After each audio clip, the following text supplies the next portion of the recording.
Welcome! We collaborated with Royal FloraHolland for our digital transformation project, the world's largest flower auction. In this video, we'll provide an analysis of their current business model using the business model canvas and conclude with a problem description. Let's start with the value proposition. It is a transactions company, it is a logistic company, and it has some financial aspects. What actually are the key partners and activities that allow Royal FloraHolland to achieve its value proposition? Growers who grow the produce, they are responsible themselves to grow their produce. They're also responsible to make sure that their produce gets taken to auction. And when it comes here, we take a form of responsibility to make sure that it is cooled, and make sure that all our logistics are done here, make sure it's auctioned, and at the end of the auction, when it is divided up, we also hand it over to the buyer. And the buyer will take care of his part of the value chain, so also sell it to other buyers, etc., and finally ending up with retail. We also have a banking role. We are guaranteeing our members that they get always paid on Friday, for instance. We are also a form of community for our growers. They meet up via FloraHolland. We're also a knowledge center. We know a lot of the flower, a lot about the quality and the flowers.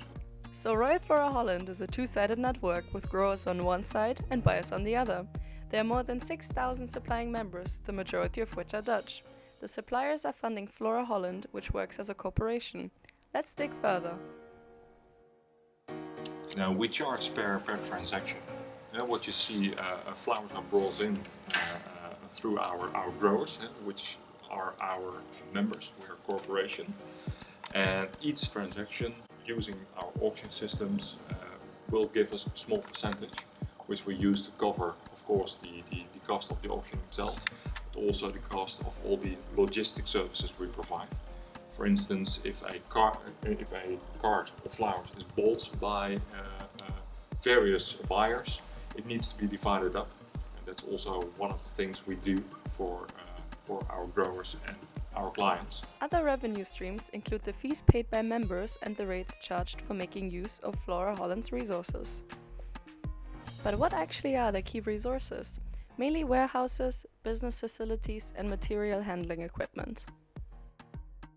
More than 2,000 people work for FloraHolland, of which half work part-time. And all of these resources have a cost, adding up to more than 362 million euros in 2015. Salaries representing more than a third of their operating costs. Regarding the customers served, Royal FloraHolland is exporting more than 86% of its flowers in Europe and served almost 2,500 clients in 2015, mainly selling cut flowers, 55%, but also houseplants, 34%, and garden plants, 7%. They strive for a transparent, sustainable, and community-like relationship with their buyers. Well, if you look at our current IT, mostly has to do with being able to support our primary systems. So if you look at our logistics, they are using IT to make sure the logistics works as a management system, so you know which produce is where. If you look at the auction system, the auction systems are already in IT and already are digital. What we're currently really are doing digital has to do with a platform for the sales of produce before the auction time, klok voorverkoop, like we call it.